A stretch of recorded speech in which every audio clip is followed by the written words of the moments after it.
Hello everyone. तो इस video में हम लोग डिस्कस करने वाले हैं क्लास 8 एनसीईआरटी के हिस्ट्री का इम्पॉर्टेंट टॉपिक्स या इम्पॉर्टेंट फैक्ट जो मेमोरेबल पॉइंट्स हैं। इसको आप याद कर सकते हैं और आसानी से इस एक वीडियो में आपको 3 चैप्टर का सारा इम्पॉर्टेंट फैक्ट मिल जाएगा एक जगह पे। तो अगर आप ऐसा और वीडियो चाहते हैं तो कमेंट बॉक्स में मोर लिख करके टाइप करें। साथ ही साथ वीडियो को लाइक करें, चैनल को सब्सक्राइब करें। तो शुरू करते हैं हम लोग अपना पहला चैप्टर, कैसे, कब और कहाँ। तो इस चैप्टर को अगर आप गौर से देखेंगे तो इसमें कुछ ही पॉइंट्स हैं जो आप इम्पोर्टेंट कंसिडर कर सकते हैं एग्जामिनेशन पॉइंट ऑफ व्यू से। तो जैसे पहला पॉइंट क्या है कि रानी विक्टोरिया का तीसरा बेटा था जिसका नाम क्या था, तो राजकुमार आर्थर। अब यह नाम इंक्लूड क्यों किया गया है, क्योंकि इसी राजकुमार आर्थर को ड्यूक ऑफ कनॉट की पदवी मिली थी। तो ये एक इम्पॉर्टेंट फैक्ट है जो फर्स्ट चैप्टर में दिया गया है कि रानी विक्टोरिया के तीसरे बेटे का नाम क्या था, राजकुमार आर्थर, और उसे ड्यूक ऑफ कनॉट की उपाधि दी गई थी या पदवी दी गई थी। नेक्स्ट पॉइंट को जब हम देखते हैं तो रॉबर्ट क्लाइव के बारे में चर्चा है कि रॉबर्ट क्लाइव ने हिंदुस्तान का नक्शा तैयार कराने के लिए किसे कहा था, तो रेनेल को कहा था। मीन्स रेनेल वह व्यक्ति है जिसे रॉबर्ट क्लाइव ने हिंदुस्तान का नक्शा बनाने का काम दिया था। अब हम लोग नेक्स्ट टॉपिक देखेंगे या पॉइंट देखेंगे। नेक्स्ट पॉइंट क्या है कि ए हिस्ट्री ऑफ ब्रिटिश इंडिया एक इम्पॉर्टेंट किताब है जो एग्जामिनेशन में आने का बहुत ज़्यादा संभावना है कि book a history of British India book किसने लिखा था। A history of British India, तो जेम्स मिल है ऑथर का नाम या राइटर का नाम। अब यह बुक इम्पॉर्टेंट क्यों है, तो इस बुक में जो क्लासिफिकेशन किया गया है किस चीज़ का, हिस्ट्री का, मीन्स भारतीय हिस्ट्री का या भारतीय कालखंड का जो क्लासिफिकेशन किया गया है वो 3 महत्वपूर्ण बिंदुओं में किया गया है। पहला हिंदू, दूसरा मुस्लिम और तीसरा ब्रिटिश। ये कई बार पूछा गया सवाल है और उम्मीद है कि फिर भी पूछा जा सकता है। तो आप इस पॉइंट को अच्छे से याद रखिएगा, इस बुक का नाम, इसके ऑथर का नाम, और इस किताब में मिल ने भारत के इतिहास को हिंदू, मुस्लिम और ब्रिटिश इन 3 कालखंडों में बांट दिया। अब बारी है चैप्टर 2 की, क्योंकि चैप्टर 1 में इतना ही फैक्ट्स है जो आप मेमोराइज कर सकते हैं। इसके अलावा आपको उसके समरी को पढ़ लेना होगा या उस चैप्टर को रीड कर लेना होगा ताकि क्रोनोलॉजी में आपको सारा पॉइंट या फैक्ट दिमाग में रह सके। तो चैप्टर 2 में पहला चीज़ क्या है कि औरंगजेब की मृत्यु के बारे में चर्चा है कि औरंगजेब की मृत्यु किस वर्ष होती है, तो 1707 में होती है। अब आप इसको क्यों याद रखना चाहिए आपको, क्योंकि औरंगजेब की मृत्यु के बाद ही लेटर मुगल्स का पीरियड शुरू होता है जो कि 1707 से शुरू तो होता है और कब तक रहता है, 1857 तक रहता है। तो ये फैक्ट इसलिए याद करना ज़रूरी है। अगला पॉइंट आप देखेंगे तो क्या देखेंगे कि बहादुर शाह जफ़र से रिलेटेड है कि बहादुर शाह जफ़र और उनके बेटों की गिरफ्तारी किसने की थी, मीन्स कि अंग्रेज ने की थी, तो कैप्टन हडसन ने की थी। ये भी फैक्ट काफ़ी इंपॉर्टेंट है। नेक्स्ट पॉइंट क्या है कि पहला इंग्लिश फैक्ट्री बंगाल में कब इस्टेब्लिश हुआ, तो 1651 में इस्टेब्लिश हुआ था। कहाँ हुआ था, तो on the bank of Hooghly river हुआ था। अब इससे रिलेटेड इन्फॉर्मेशन अगर आपको डिटेल में जानना है तो आपको एनसीईआरटी वाले वीडियो को देखना ही पड़ेगा।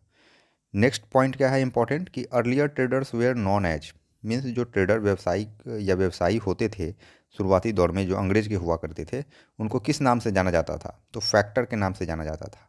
साथ ही साथ चैप्टर के एक्सप्लेनेशन में हम लोग ये भी पढ़े थे कि ये फैक्टर जहाँ काम करते थे या इनका जो गोडाउन होता था उसको हम लोग फैक्ट्री बोलते थे। कोलकाता का पुराना नाम क्या था, तो कालीकाता था जो एक गाँव था।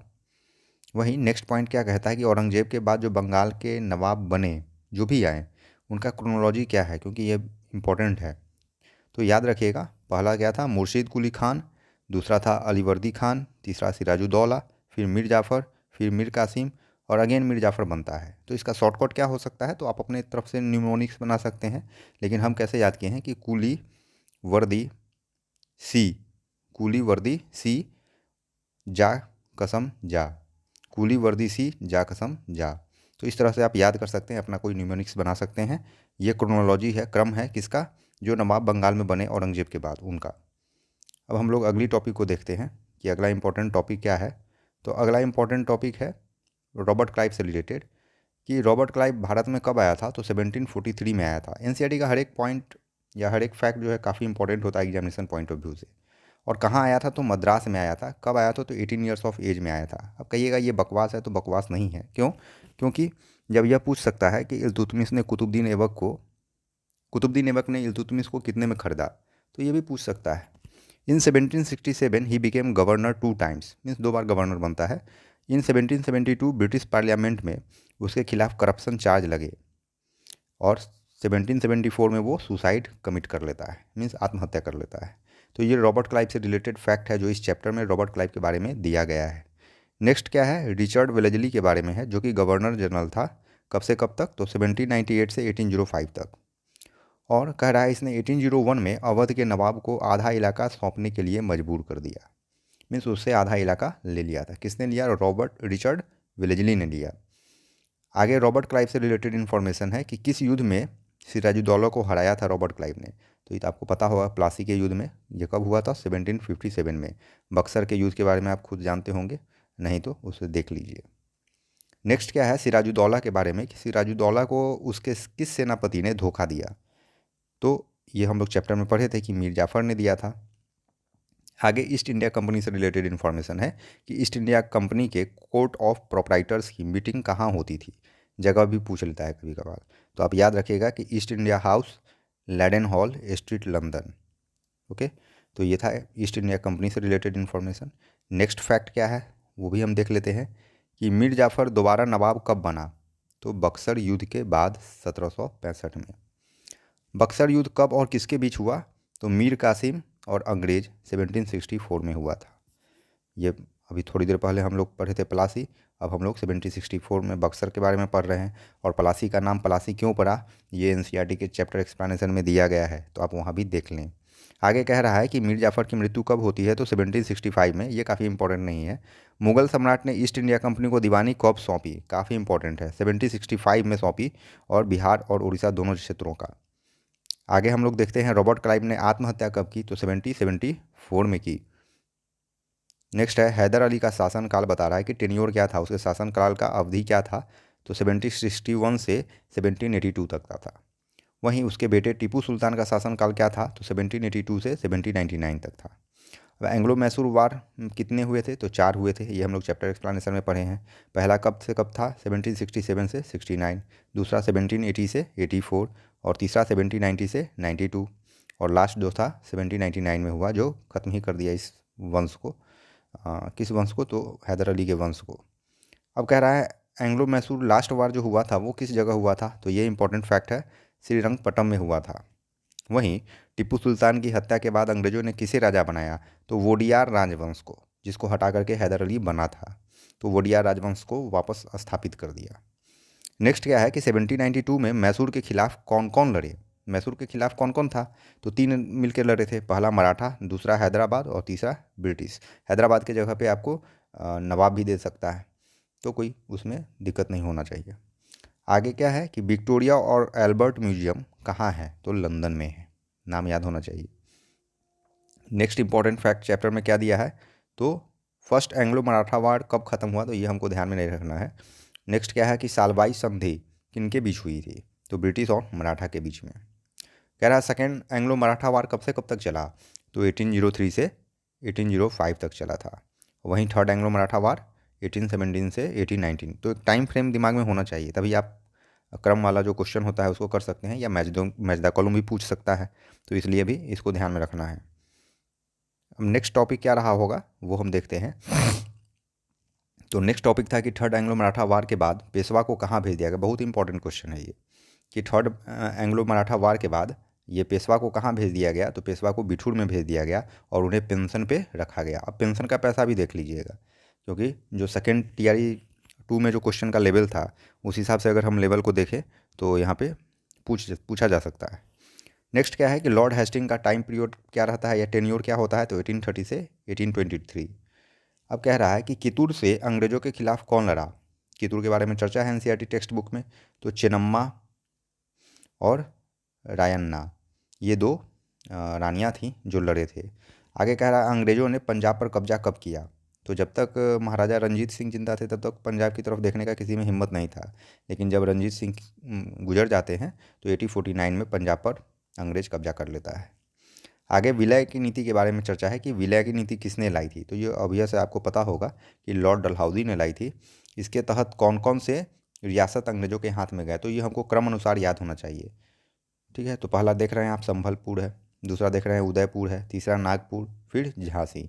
तो 1850, 1852, 53, 54, तो ये क्रोनोलॉजी में याद होना चाहिए। क्रम के अनुसार सजाने को दे सकता है या मैच द कॉलम देगा, तो अगर याद नहीं रहेगा कन्फ्यूज कर जाएंगे आप। आगे क्या है कि अवध पर कब्जा कब किया गया, तो 1856 में किया गया। अब हम लोग नेक्स्ट टॉपिक देखते हैं।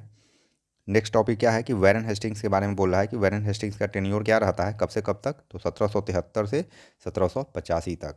और न्यू जुडिशियल सिस्टम 1772 में इसी ने इंट्रोड्यूस किया था। किसने? वैरन हेस्टिंग्स ने। आगे कह रहा है कि वैरन हेस्टिंग्स पर इंग्लैंड में किसने आरोप लगाया, तो एडमंड बर्के ने लगाया, एडमंड बर्के ने। और ब्रिटिश पार्लियामेंट में इसके खिलाफ महाभियोग लगा, तो पूछ सकता है किस गवर्नर जनरल के खिलाफ ब्रिटिश पार्लियामेंट में महाभियोग लगा, तो आप बोलेंगे वैरन हेस्टिंग्स के खिलाफ लगा। आगे हिंदू लॉ से संबंधित पॉइंट है जो दिया गया है चैप्टर में कि हिंदू लॉ को कलेक्ट करने के लिए कितने पंडितों का ग्रुप बना था, तो आपको पता होगा चैप्टर में कि 11 पंडितों का ग्रुप बना था, जो कब बना था? 1775 में बना था। इसके साथ एक महत्वपूर्ण चीज़ ये है कि इसको इंग्लिश में ट्रांसलेट किसने की, माने ये जो कलेक्शन बना था कुछ लॉ का, उसको इंग्लिश में ट्रांसलेट किसने किया, तो NB हॉलहेड ने किया था। नेक्स्ट है कि सुप्रीम कोर्ट का इस्टेब्लिशमेंट किस एक्ट के तहत हुआ, तो रेगुलेटिंग एक्ट 1773 के तहत हुआ था।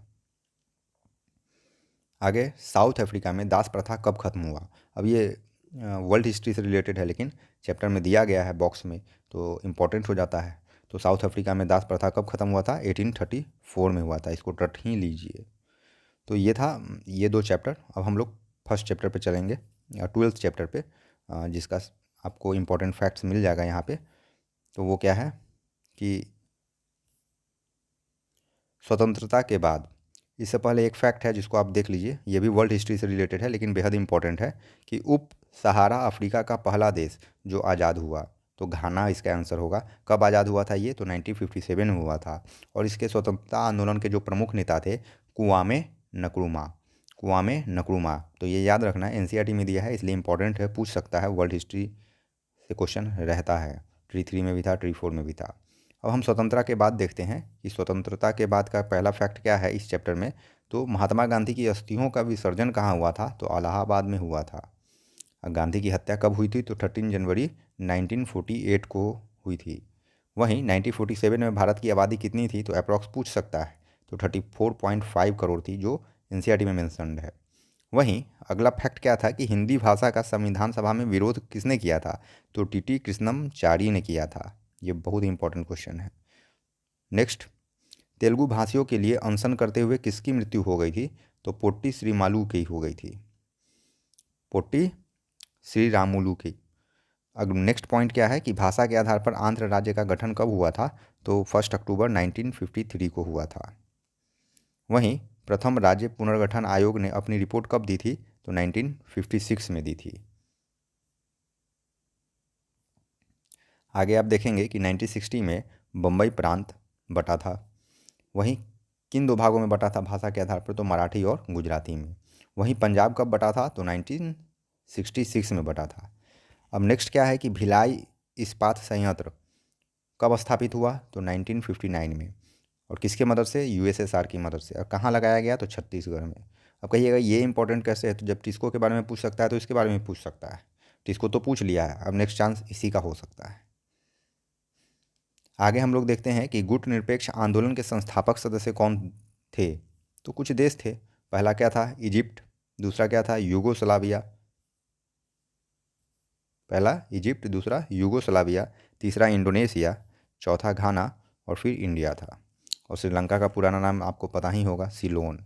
तो ये 3 चैप्टर था, 3 चैप्टर का इंपॉर्टेंट फैक्ट्स एक जगह, जो कि मेमोरेबल पॉइंट्स हैं। आप इसको याद कर लीजिए, ज़्यादा बेहतर होगा। अगर ऐसा वीडियो पसंद आता है तो आप कमेंट में मोर ज़रूर लिखें, ताकि रेस्ट चैप्टर के भी वीडियोज़ आपके सामने लाया जा सके। Thank you.